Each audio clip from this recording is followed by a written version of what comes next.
If you are interested in trying to improve the outcomes for youth who age out of foster care, then this podcast is for you. Hi, I'm Lynn Tonini, founder of Aging Out Institute, an organization dedicated to sharing resources and strategies that help youth who have to age out of the system be able to transition to independence successfully. Now grab something to take notes and get ready for some great information. Hello and welcome to Aging Out Institute's podcast series. Today we have our 8th podcast and our guest is Angela Lippens. Angela is the founder of an organization called Unfaulted, located in the Fort Worth area of Texas, and they focus on mentoring young women aging out of care. Well, welcome, Angela. So glad you could be with us today and so happy you could join our podcast series. How are you? I'm doing well. Thank you, Lynn. I'm excited to be here today. We are excited to learn about your organization as well, Unfaulted. Could you just tell us a little bit about yourself and how it is that you're connected with the foster care system? Yeah, absolutely. So I like to say that I am probably the most unqualified person to be talking about foster care. My 9 to 5 job is as a children's minister at a fairly large church in the DFW area. And so that has been my job for the past 5 years or so. I have a background in special education.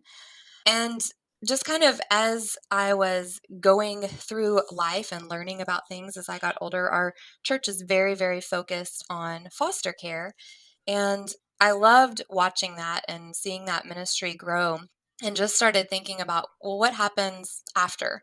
What happens with the kids that don't get adopted? And so essentially, it was really something that God just put on my heart. It was a need that I saw that I couldn't really ignore. And then pretty quickly after that started being something that I was thinking about, I met a young lady who aged out of foster care. She really changed my life and what I saw as important. And it was one of those situations where once that, those statistics that I had seen became a person, I knew I had to do something about it. And so I am truly not a super qualified person to be talking about foster care. Don't have a background in it myself, but it is something that I'm incredibly passionate about. And I see a real need for there to be some solutions. Well, I tell you what, I'm really glad that you decided to devote time to help these young people. And I would say that you don't have to have a degree, in psychology or anything to be able to provide some kind of support for young people in foster care. Hmm. So it really just depends. And I know that there are a lot of churches out there that have taken the ministry, if you will, of helping foster youth to their hearts as well. I see that a lot. Mhm. And I'm guessing, I may be wrong, that a lot of people who are involved in those programs aren't necessarily from the foster care background. But you know what? It takes the village, right? It takes everybody from a lot of different backgrounds and perspectives, I believe, Yep. to support these young people as they're aging out. So I'm just glad that you are doing this in your way, and we'll learn about what that way is here very soon. I want to, in my last podcast, the person I was interviewing, Nikita Ross, told me that I shouldn't apologize because my time in foster care, the aging out process wasn't as challenging or difficult as others. Yeah. I would encourage you not to apologize for not having a specific background in foster care because, like I said, I think we all have to come together as a society for these young people. Thank you. I'm gonna remember that. You're welcome. Well, why don't we go ahead and move into your program? What is it that Unfaulted does to help foster youth prepare for independence? Sure. So, Unfaulted is different than a lot of other programs or just ministries that may be out there. There are so many resources available, but as I looked into that and kind of what was needed, the beginning stages of this and forming this nonprofit spent a lot of time just sitting down and talking with people who had aged out of foster care and asking them their stories and asking them what was needed because the last thing that I wanted to do was come in and offer something that wasn't even a need. So as I went through and did that, I really saw that there was just this huge lack in emotional support through relationships, through mentoring, through family style relationships that are committed to being lifelong. And so that's really what we do. We come and we stand in the gap. We are a lifelong commitment to these girls. We are really focused on young women right now, hope to eventually branch out and reach men too. But right now we're just really focused on women and coming in and letting them know that they're not alone as they're jumping into adulthood and navigating life. We partner them with a mentor.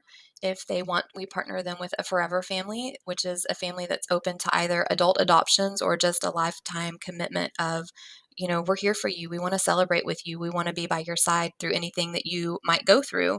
And we really just walk with them through those steps and help navigate those resources that are out there because it's quite overwhelming to just look at this list of resources and know what you need to do with it. So essentially, we are a relationship based ministry that focuses on long term, lifelong change and independent living for these girls. Okay. And you're based in Fort Worth, Texas. How broad is your region? How far do you reach in that area to help these young people? Sure. We are fairly broad. A couple of our girls actually moved to the Fort Worth area from Houston. They didn't really have any reason to stay in Houston. They were there, kind of happenstance. They had aged out of an RTC. And so I'll say we don't have lines drawn necessarily. We've kind of said, you know what, if we can drive and get to you in a day, then we want you. So we usually just work with anyone that's within like the local DFW area within several hours driving distance. And how do you find the young ladies you work with? How do they find you? They find us for sure. That is definitely the case. We've had some relationships with some local group homes that we've talked to. Once word got out kind of with CASA workers, we've received some phone calls from them. We're also very active on social media. With me not growing up in foster care and this not being my background, I see education as a really, really important component in all of this. And so I'm very passionate about letting people know that there's a problem out there and that they can do something about it. So a lot of what we've done has been on social media, and I mean, you know how social media just kind of travels. So, people have found us on there and girls have reached out and said, "Hey, I aged out of foster care. Can you guys help me out?" So every single scenario has been word of mouth. A girl found us, a CASA worker, or a group home, someone heard about us, mostly through social media or like friend of a friend. So you're on Facebook. What other social media are you on? We're also on Instagram. Instagram. Okay. All right. Fantastic. And I wanted to back up and ask, are you affiliated, your organization, with a particular church, or is this just that your personal background? So we are functioning under Fellowship of the Parks, which is a multi-campus church in the North Fort Worth area. We operate independently, but our church is they're fantastic and they really believe in foster care our pastor was adopted as a child. And so this is just something that he is passionate about and he understands the need. And we as a church really focus on James 121 that tells us that religion God considers faultless is to care for orphans in their time of need. And so as a church as a whole, orphan care is important to us. Unfaulted started separately, but our pastor came through and he's like, I believe in what you guys are doing. I want to support y'all in this. And so they have been a support for us, but we work independently, if that makes sense. Sure, absolutely. Absolutely. I'm wondering if you've ever heard of Open Table. It's a model that's actually growing. It's becoming national. And I believe they're based in Ohio, but it is a program where they work with churches. And I believe it's primarily a model. Each church takes the model and applies it themselves. But it's just something you may want to look into. It just has to do with pulling together, like you're saying, these mentors, people from different areas of life from within a church. And so you might have, let's say you have a young woman who might be interested in going into the culinary arts. So maybe you have somebody at the church who has that background, they could be there. And then you have maybe somebody with a counseling background there, somebody connected to the education world that would help this young lady get to where she wants to be. So the idea is that you pull together this group of people on a regular basis. I believe it's for a year to help the young person through. And I don't, it may not match with what you're doing, but I'm just throwing it out there. Yeah, that sounds really fantastic. That's really, what we believe in is just it does. It takes a village and we all have a part to play and everybody can make a difference and we definitely work better as a team than we do trying to do things independently. Oh, absolutely. Now, the mentor program that you have, who are your mentors? Are they all volunteers? And how do you match the young people with the mentors? Because, throwing them together might not work. Do you have a process for matching them? Yeah, we do. So we have essentially three phases that we focus on within Unfaulted.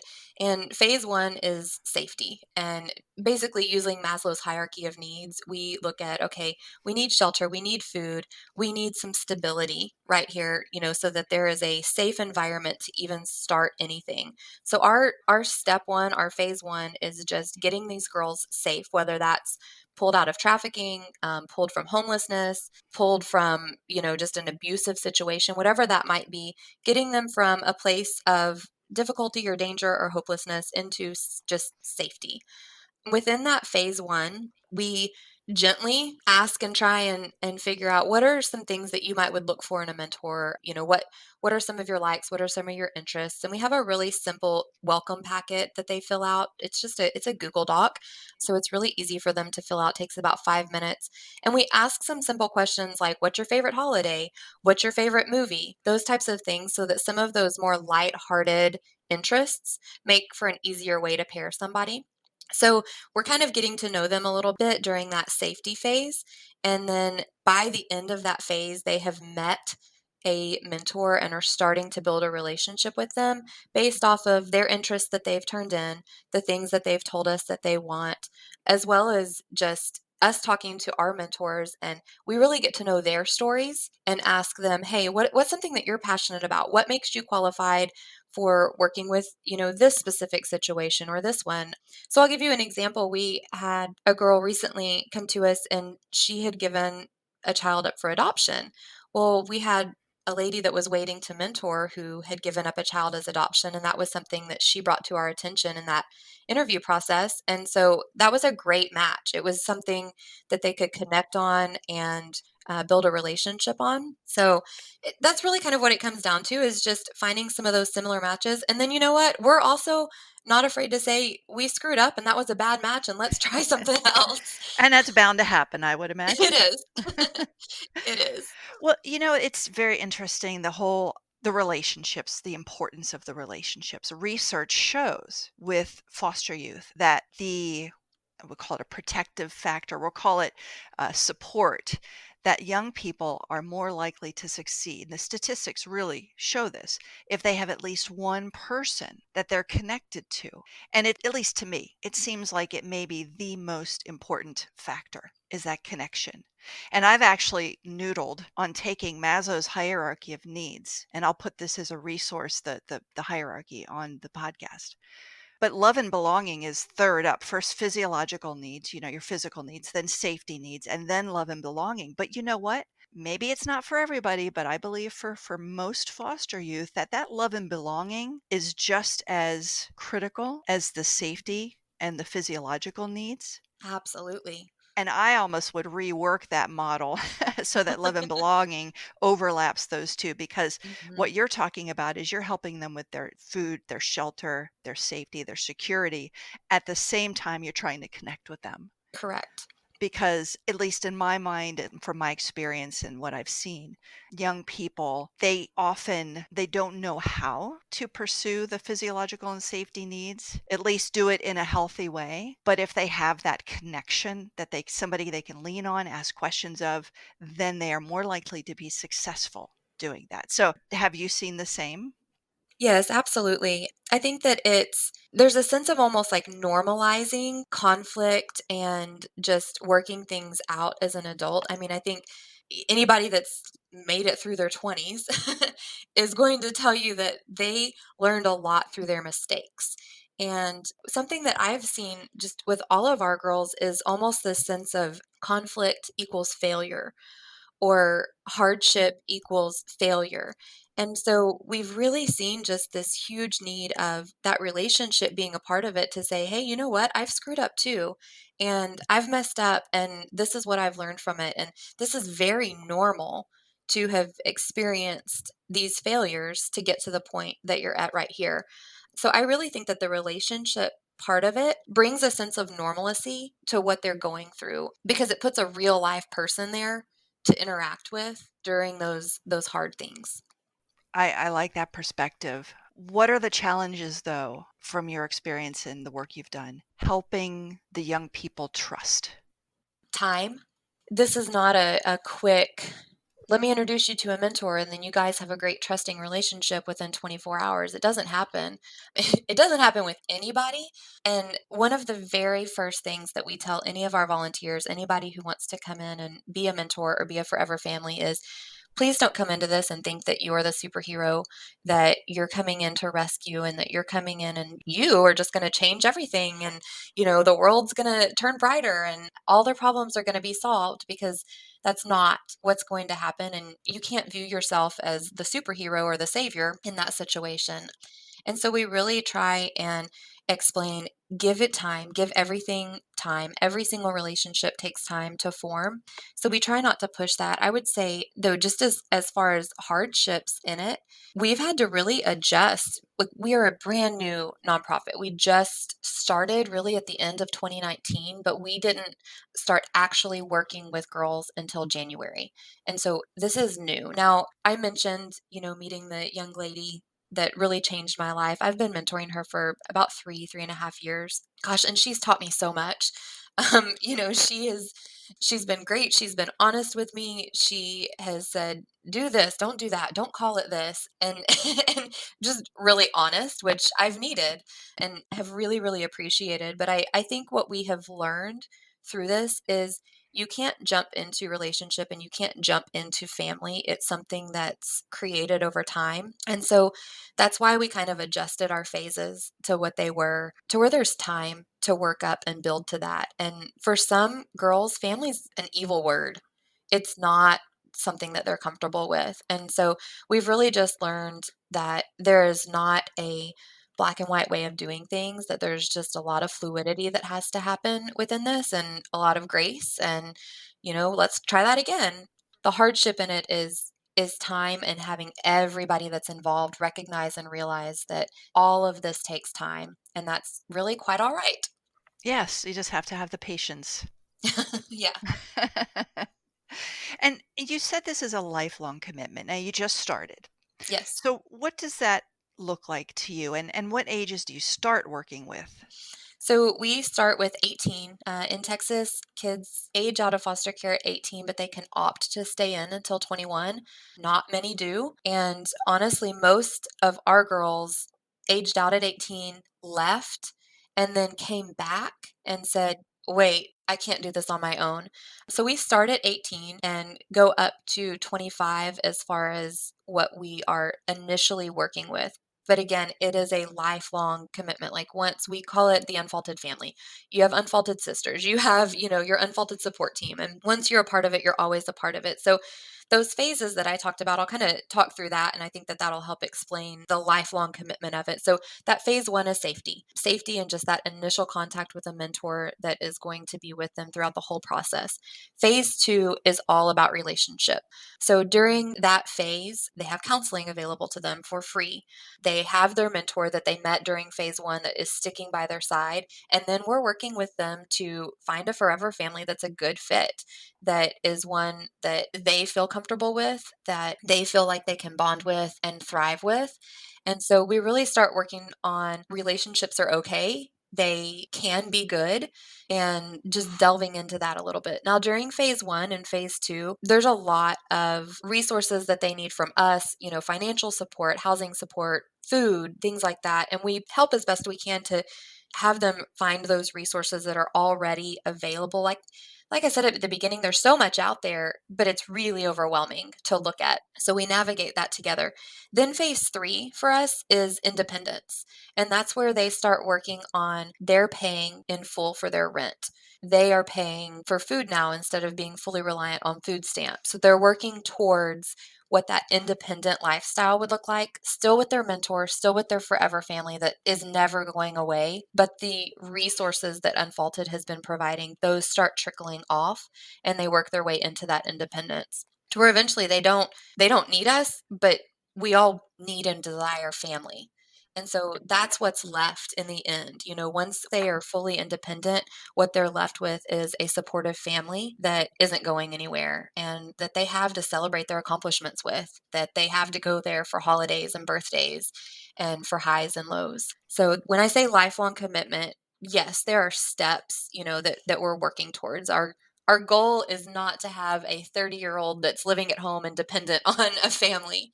Our goal is independent, successful and thriving in the world. Like that feels good to succeed and to do that. So that is our goal, but the family aspect of it, the relationship aspect of it never goes away. Right. No, it doesn't. And how many youth do you work with right now? I know you're new, but how many young ladies are you working with?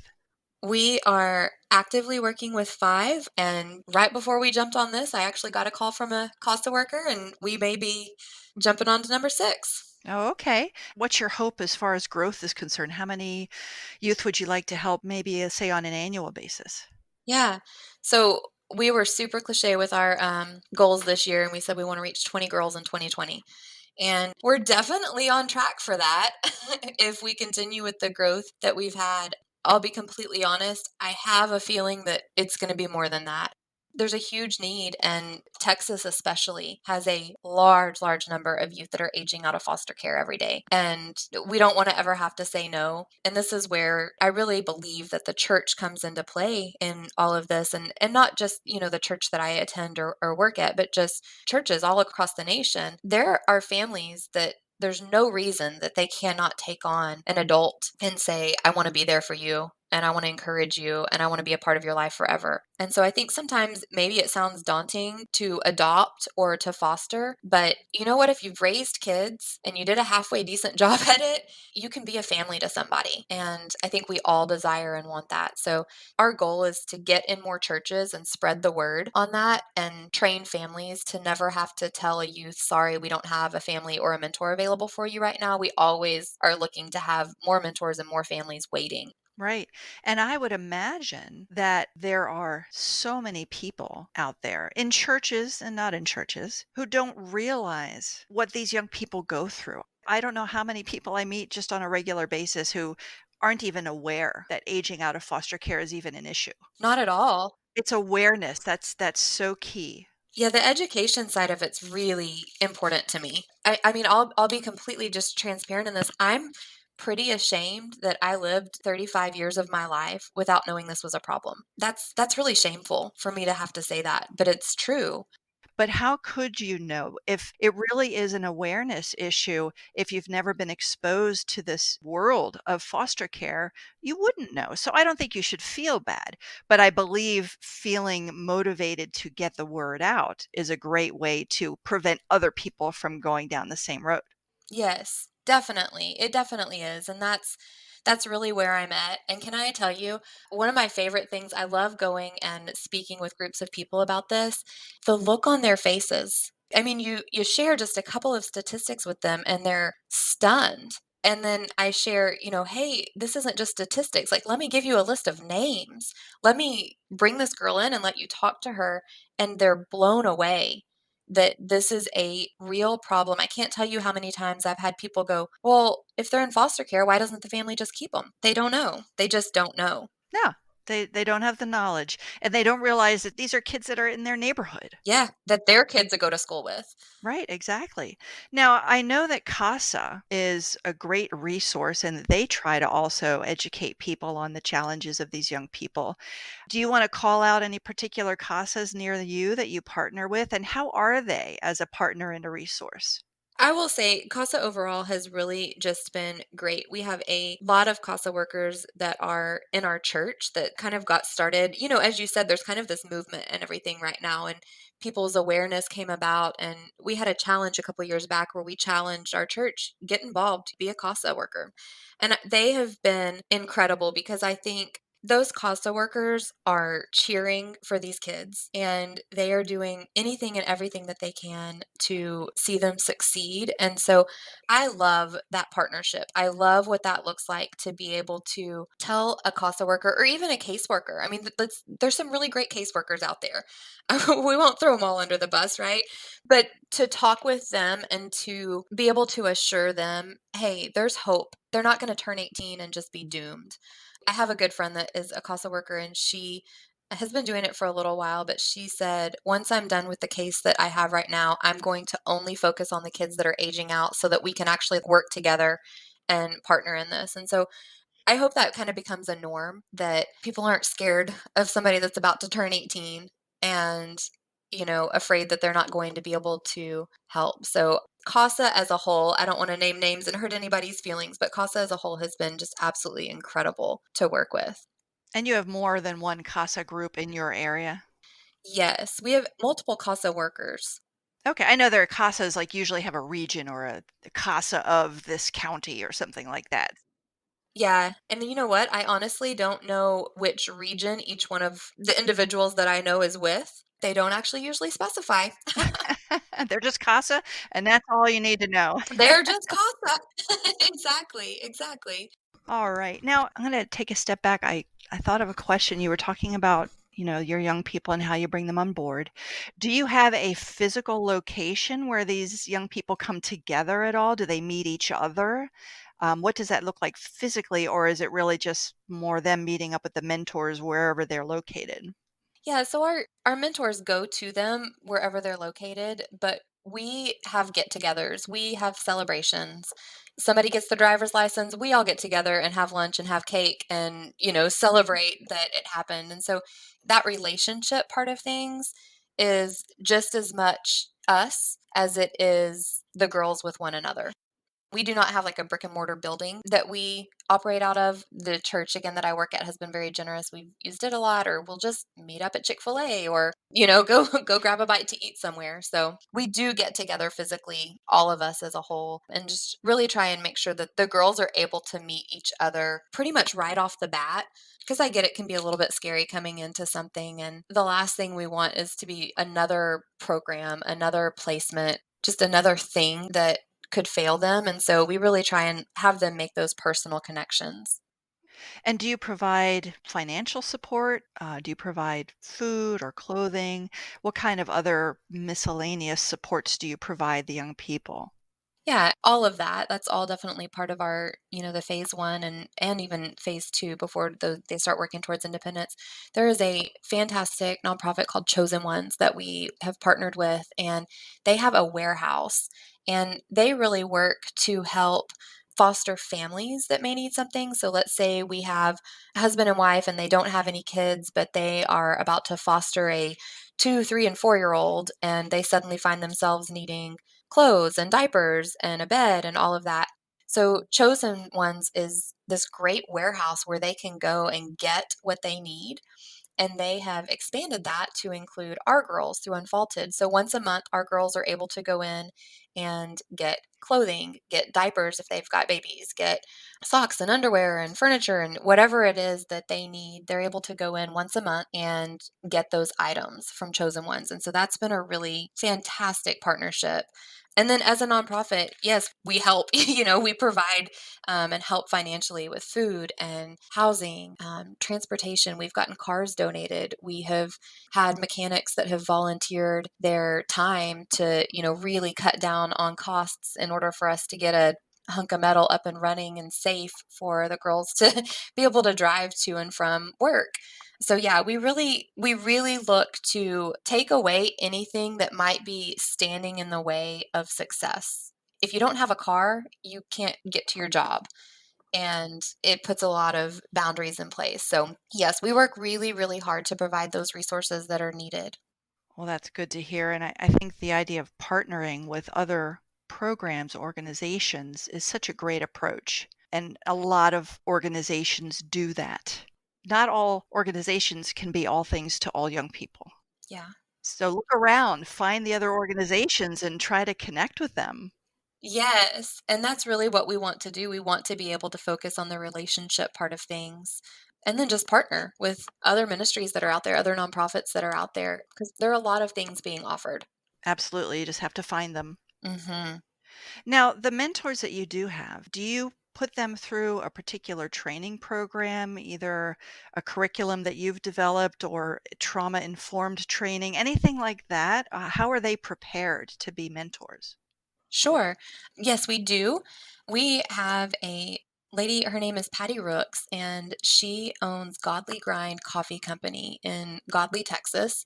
And it's a coffee company that she opened to employ kids that have aged out of foster care. She is an incredible woman. Her and her husband have adopted, I believe, 18 kids. Oh my goodness. Yeah, most of them older. They are incredible people, and she is TBRI trained. And so she has come on board as a volunteer with us, and she has taken her TBRI history and, certification. She used to teach that class, and she has adjusted it to where it's more focused on adults as opposed to young children.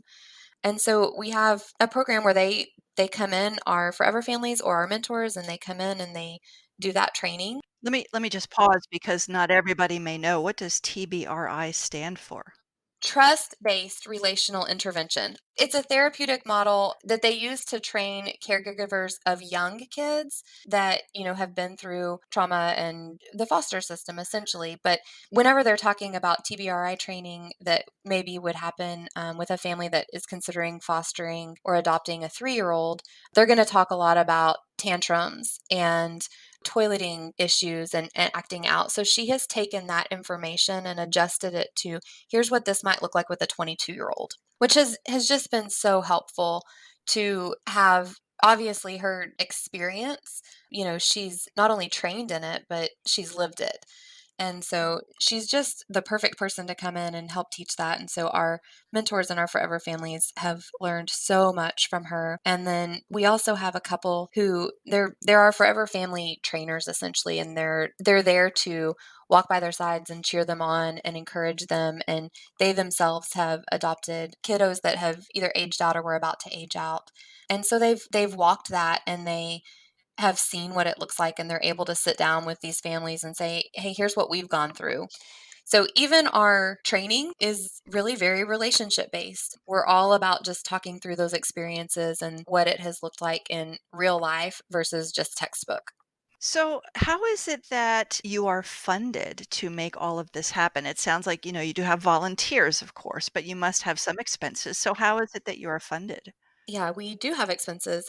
Our funding has been 100% donation. We, in January, had our very first public meeting where we brought some people together and just shared our vision with them, invited them to be a part of what it is that we're doing, and, asked them to get behind us either through volunteering or financially supporting us.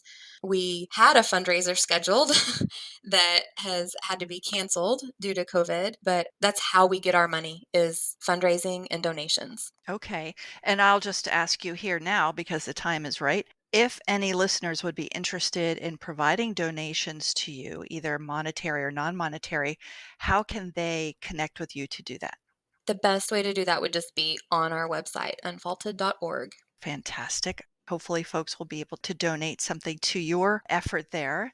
And you've brought up COVID-19, so let's go ahead and talk about that. You have mentors who are getting together with young people, relationship building. I would imagine that this pandemic has impacted your program quite a bit. Dramatically. Mhm. Yeah, it dramatically has. I mean, it's really kind of eliminated that face to face that we do. We have one girl that she has taken this and handled it so well, but my heart breaks for her. So right before all of this had started, she had lined everything up. She was about to go in and take her test to get her driver's license. She was about to go in and take her test to get her GED, and then she was signed up to start her first college course this summer. And it's all been halted. She's 25, and She's about to be 26, and at 26, that's the cutoff of when you stop getting that money to help for college or Medicaid or really any kind of assistance from the state if you aged out of foster care. And so she had really hunkered down and was, fast tracked and ready to get all of these things taken care of. And then it's like the rug's been pulled out from underneath her, and we're just at a complete standstill right now. I mean, there is nothing that any of us can do about it. So it's been hard, it's halted some of those big steps forward. It's eliminated a lot of the relationship building that we're able to do. It's all now over the phone or video chat. And then it's just stacked more trauma on top of trauma. And that's hard. It's hard for all of us to deal with. But I think it's especially hard to deal with when you've just gotten to a point in your life where you're like, you know what? I don't want to keep doing what I was doing. I don't want to live on the streets anymore. I don't want to continue down this path that I was on. I want to make some changes. Mhm. And so you take a step in the right direction and it's hard already. And then you just add this on top of it. So it has definitely been a struggle for us. Right. And I would imagine that most of your young people have lost their jobs? You know, somehow, two of the girls who had just gotten jobs are still considered essential employees. So they are fortunate in that. Yes, we have a couple that did, and then some that were in the process of applying, and that's been stopped. So we're kind of half and half on that as far as either losing or we do have a couple that were able to keep their jobs, but then the ones that were in the process of applying, that's been stopped. And I would think that there might be some challenges around trying to get that momentum going again for them. Yeah, that's definitely a fear that I have going into this. What is it going to look like when we can get back to normal? My hope is that they're ready for it, when it comes to, but I think our mentors and all of our volunteers and forever families, they're going to really need to cheer harder and louder than they ever have once we're on the other side of this. Right, exactly. Because they'll need, I think, that extra push and support to get them, like I said, to get them back into that momentum to change their lives. Yeah, definitely.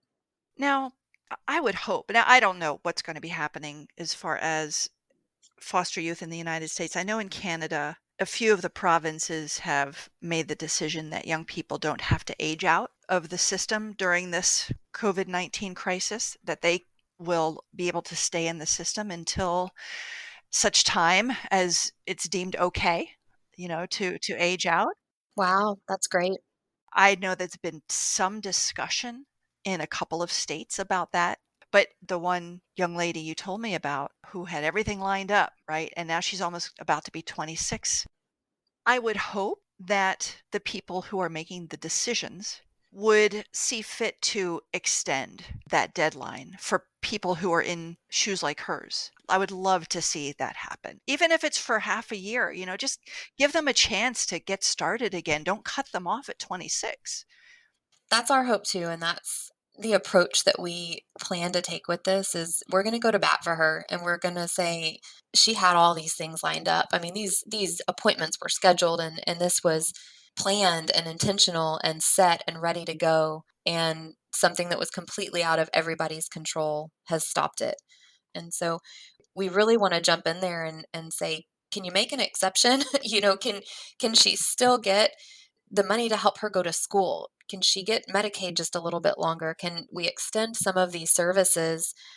For her not getting to a point that she knew about resources and knew what was out there until she was 25, that really put her at a disadvantage. But why didn't someone tell her about it when she was in care? Somewhere there, the ball was dropped. And so for her to be 25 and just learning about what's out there and really pursuing that and then it being taken away from her, it just seems so unjust. We really hope and pray that there will be some exceptions made and that the powers that be will decide there's some changes that need to be made and there are some exceptions that need to be made here. Right. So many young people I've heard leave foster care and they are totally unaware of the services and the programs that are available and the parameters, the limitations. Yeah. And so many young people at age 18, they're so ready to be on their own. Like, I'm done. I don't want to be in the system anymore. Just get me out. And like you were saying earlier, they find out, this is kind of hard. I don't know what I need to know. I don't have the resources I need. Can I come back?" And it's understandable. I totally understand their perspective Yeah. when that happens. But it really is a challenge to try to make the young people not only aware of the programs and the services that are available to them, but to motivate them to take advantage. Yes. And you've seen that too, I would imagine, especially if you have young people coming back to you for help. Yeah, very much so. And I think it's a little crazy to think that at 18, someone is ready to be an adult and to do all the things that are needed to be an adult, or to think even that they would opt to stay into something that has not helped them really until they're 21. I mean, why would you choose that life? And not to mention, what 18-year-old doesn't want to be out on their own? Whether they're in a great healthy family or not, most 18-year-olds are ready to just hit the road and be gone, and they know it all, and they're ready to just be adults and do life. So it's crazy to think that we would expect 18-year-olds to be able to make adult decisions independently. Right. I think that there might be some benefit. And sometimes on these podcasts, we talk about, well, what could be done? What could the system do differently?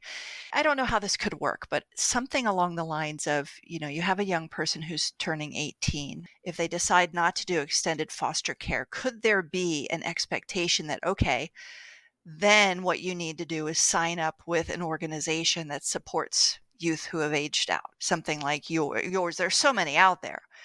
You can start living life, but you still need some kind of support. It wouldn't even have to be state support. It could be a nonprofit, but you have to sign up with some organization somewhere. What would you think of that approach? I think that that's fantastic. I mean, there's such a dividing line between what the state or government does and what individual organizations and nonprofits and ministries are doing. And, if that line could just disappear, I think we would see so much more success going on. Not to mention, not only is there a lack of communication there, which would help a lot, but there's also, I don't know about other states, but in Texas, if a child opts to leave foster care at 18 and then they decide 6 months later, a year later, that they're not able to do it on their own and they want to come back, there's basically no timestamp requirement that the state is required to get them help. So they could come back and basically just be sitting there and waiting. Whereas, if this dividing line wasn't there, if these conversations were being had and a lot more partnerships were happening, then gosh, can you imagine? It would have such a potential to do more. And I believe it was one of your recent guests, she actually recommended, hey, the brain's not developed until 25. Why are we trying to ask them to make decisions when their brain's not even developed? And I really think that there's a lot to that. There's a lot of psychology and research behind the brain development, normal brain development, and then trauma brain development. And when you line those up and you look at them, it's just crazy to think we're drawing this line at 18 and then we're refusing to have communications with other organizations that could be helping one another. Right. Maybe a better approach could be, I'm thinking of the extended foster care, which is 3 years.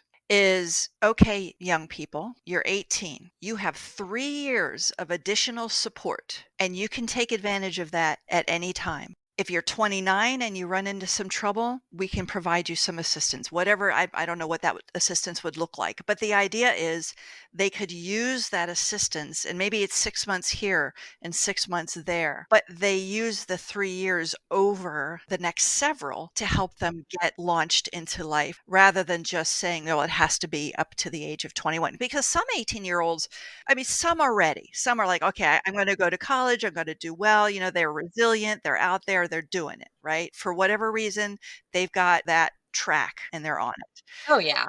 They might need help further down the road. Maybe they never need help. But to me, I'm wondering if that might be a better approach. I think that would be amazing. Can you imagine what that would do? Like, what kind of hope that would bring to know that at least there's a safety net there? And I think part of it too is just learning to have those communications and maybe the state recognizing we're not asking for you to do all of the work, just work with other organizations and let's work together on some of these things. Like the government doesn't have to provide financially for everything. There's other things out there that would love to be involved and be helping, but it's just it's so hard to find all of those resources, a bit daunting. Your website has been just incredible, having all of those resources right there in one spot, easy to go to. That's huge. Oh, well, thank you. Yeah, that's huge, such a benefit. And I'm going to guess you're talking about the database that we have. Yes, it's amazing. And if you know of any organizations that are not listed in there yet, they can put their own information in through that form. There's a form on our website. It's the AOI database. You can look on the left-hand side in the menu for the database. And any organization that wants to be in that database, you just fill out the form. It says where you're located, what services you offer, and you click all of those. You click submit, and then with a description and the link and all of that, and then bam, it's in there for youth and social workers and organizations like yours to be able to access. So thank you very much. That's my hope, is that it is helpful for young people and folks who work with the young people. It most definitely is. Good. Oh, I'm so glad. Well, I'm looking at the time, and unfortunately, I think we're going to have to wrap it up. Angela, I've really, really loved the time that we've spent today, and so happy to hear about the work that you're doing with your mentors and the young ladies out there in Texas. I just hope that this pandemic ends soon and that we can get back to work so that we can get together with these young people. Absolutely. Thank you so much for having me, Lynn. I've really enjoyed our time together, and thank you for what you're doing and just for the time that you have spent putting together these resources and putting together a podcast that really does make a difference. Oh, I appreciate that, and you're welcome. All right. Well, for the folks who are listening, thank you for listening to the end. And we'll be putting out another podcast in a couple of weeks.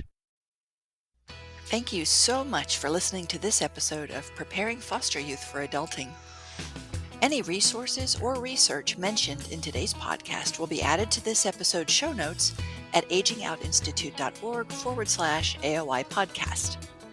If you have any suggestions for people or programs that you think we should highlight in a future podcast, please send an email with your ideas to podcast@agingoutinstitute.org. Finally, if you found this podcast to be informative or useful, we would greatly appreciate it if you would consider becoming a podcast-level patron on Patreon. For only $3 a month, you can help enable AOI to continue interviewing nonprofit leaders, social workers, and former foster youth well into the future. You can find us on Patreon at patreon.com/agingoutinstitute. Thank you so much for considering it, and thank you for listening. Until next time.